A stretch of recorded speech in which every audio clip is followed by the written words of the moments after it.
Is Joey DeLisio, and today I will be presenting my senior research project entitled Social Media and Relationships. What role does Facebook play in the demise and jealousy of romantic relationships? So according to Facebook's company information site, it has 1.4 billion daily active users. That means 5 new profiles are created every second of the day, and the chances of connecting with your new romantic partner is greater than ever, and that is according to FacebookInfo.com. So today we'll be going over a few main points. First, we will start off with the background of Facebook. Then we will go on to the next topic of monitoring. Then into jealousy. Then we will go and summarize the research to get a better understanding of how they all connect. We will go into the limitations and future research that other people can study. Then we will conclude the research. Next, I will go into the narrative for my case study. Then I will go over the results, the implications and limitations of my case study, and finally the conclusion. So starting off with some Facebook background, Facebook is for anyone and anyone, any sex, any age, any location in this world. So Facebook is now being used as a tool to find new romantic partners. This is through pictures, posts, messaging, first initial contact. So people are using this as a new medium to connect with friends and romantic partners.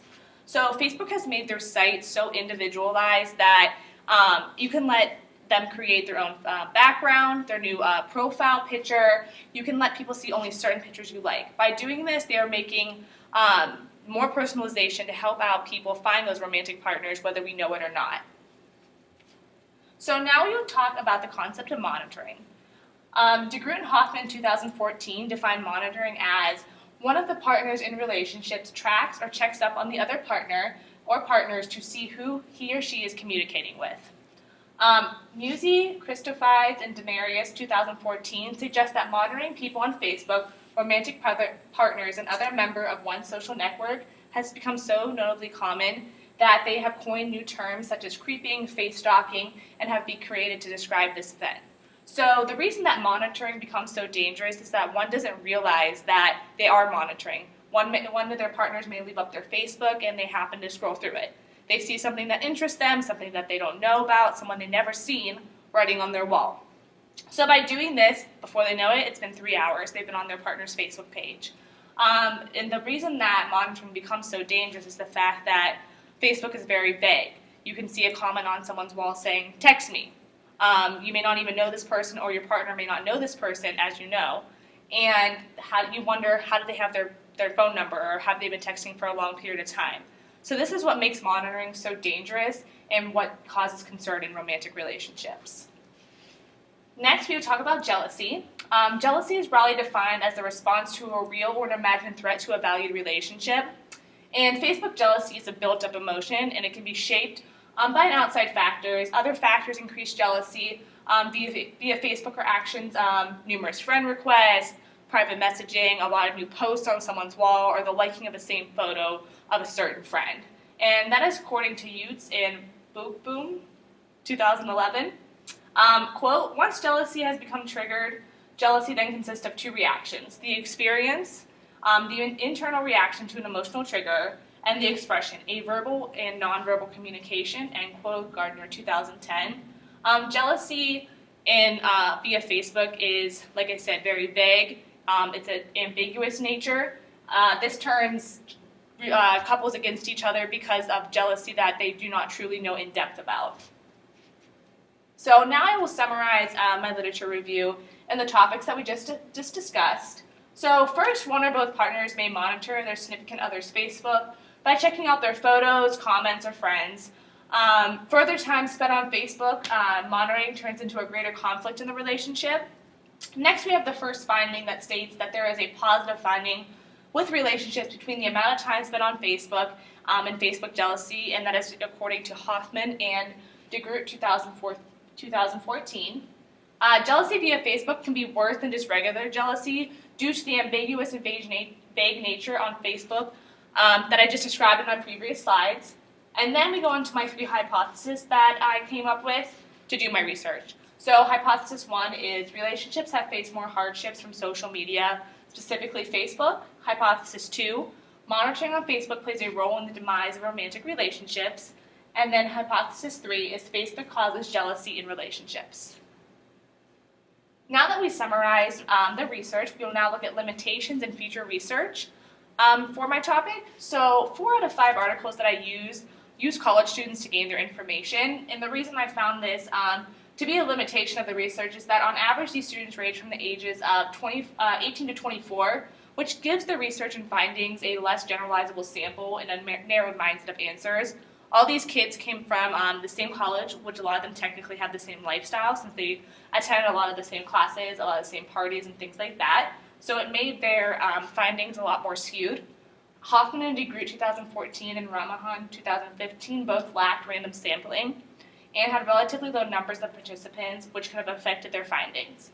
And age range comes with experiences of life, which are limited when one of these researchers uses the same age students, and while they're in their early 20s, people may experience Facebook relationships totally different than, say, someone who's in their late 30s. So limitations for future research questions, and my research questions included research question 1, do factors such as romantic relationships types, dating, engaged, or married play a role in jealousy and monitoring behaviors via Facebook? And then my research question 2 is, when monitoring and jealousy occur, what outcomes do they trigger, such as breakups, fights, or divorce? So now that we've looked at all the different topics, we summarized, we look at limitations and future research, I will now conclude my research. In conclusion, the research reviewed the background of Facebook and how its many features and abilities are changing how one may find their new romantic partner. Next, the aspect of monitoring was discussed and explained. Monitoring is an action that many individuals are taking via Facebook to keep track or get more information about a certain individual or his or her individual friends. And lastly, the emotion of jealousy was reviewed and tied into the concept of monitoring. The ease and speed that an individual can start intimate Facebook messaging is intense and is proven to be very concerning. So now that we've talked about my literature review, we went over some topics, I'm going to tie this into a case study and my narrative of my case study, which is divorce rates in Facebook. So attention has grown rapidly when it comes to the connection of Facebook and the topic of divorce. A large percentage of lawyers are saying that there is a direct connection with Facebook and their divorce cases. So, quote, a 2010 survey by the American Academy of Matrimonial Lawyers, also known as the AAML, found that 4 out of 5 lawyers reported increasing numbers of divorce cases, citing evidence derived from social networking sites in the past 5 years, with Facebook being the market leader, end quote. That's Adams 2011. And the American Academy of Matrimonial Lawyers was founded in 1962 and is committed to the study of improving the practice and elevating the standards and advancing the cause of matrimonial law. So now that we're going to be talked about my background and the narrative of the case study, we'll talk about how Facebook background connects with divorce. According to Dr. Kimons from Loyola University Medical Center, quote, we are coming across it more and more. One spouse connects online with someone they knew from school, the person is emotionally available, and they start communicating through Facebook, end quote, Adams 2011. Facebook creates a large online world of openness and engages its individuals to become more emotionally involved when they already have a serious relationship or are married. So now that we talked about a little bit of Facebook and divorce, we're going to go into monitoring and how it connects with divorce. So the AAML lawyers stated that the increased number of discussion of one's divorce is because individuals can hide behind the screen of Facebook. They can express themselves rather than having to go face-to-face communication, and it makes things easier that they may not say in person, they can say over Facebook. But according to Marilyn Eskine Moses, the president of the AAML, if one of the partners finds their significant other's Facebook activity suspicious, this in turn can lead to high levels of monitoring and even higher levels of jealousy, and that's according to Adams 2011. Now that we've seen how monitoring and the background of Facebook connects with divorce, we will now go into the topic of jealousy. So Facebook and the internet in general can be sources of temptation and drama, and has a direct connection to Facebook jealousy and monitoring and divorce. So that's according to Chettel 2015. And according to the study conducted by thebustle.com, they found that whether it's because Facebook usage of a partner's behavior, or a partner's behavior on it, for 25% of couples, Facebook may contribute to a fight at least once a week, and that's also according to Chettel 2015. And people are fighting about it so often that Facebook leads to a conflict in confrontation in 1 in 7 married couples, forcing the discussion of divorce. And with 2/3 of the lawyers surveyed, they concluded that Facebook was the primary source of evidence in divorce proceedings, and that's according to the AAML. And with this, divorce proceedings can, be determined whether someone's activity on Facebook is seen as a negative aspect to their relationship, and this can cause them to lose their divorce case. So, implications and limitations of my case study. According to the marriage counselor Terry Real, he believes that, quote, some users go on Facebook to create a fantasy life. There's nothing more seductive than the one that got away fantasy, and that's better than someone who's up to her eyeballs in bills, or the person you've been with for so many years, end quote, Gardner 2010. It is important to note, though, that in the past years, Facebook was previously known for causing people to lose their jobs, get in trouble with the law, but now easily an individual can lose their divorce settlement. And a lot of this has to do with when they have children involved. So if one parent's partying a lot, they see drugs, they see drinking, this will be used against them in the court, and this can make them lose their divorce settlement. So future research should study and find correlations more specifically with the actions that spouses take on Facebook. For example, does those who spend more amount of time using private messaging, or those who have a greater chance of cheating, become emotionally involved with someone? Now that we talked about some implications in future research, we will conclude our case study. So, though the spouse or a partner may not physically cheat on their significant other, emotional infidelity can be just as harmful to one's relationship. Facebook can allow emotional infidelity to occur almost instantly and privately, which makes it so dangerous. Typically factors include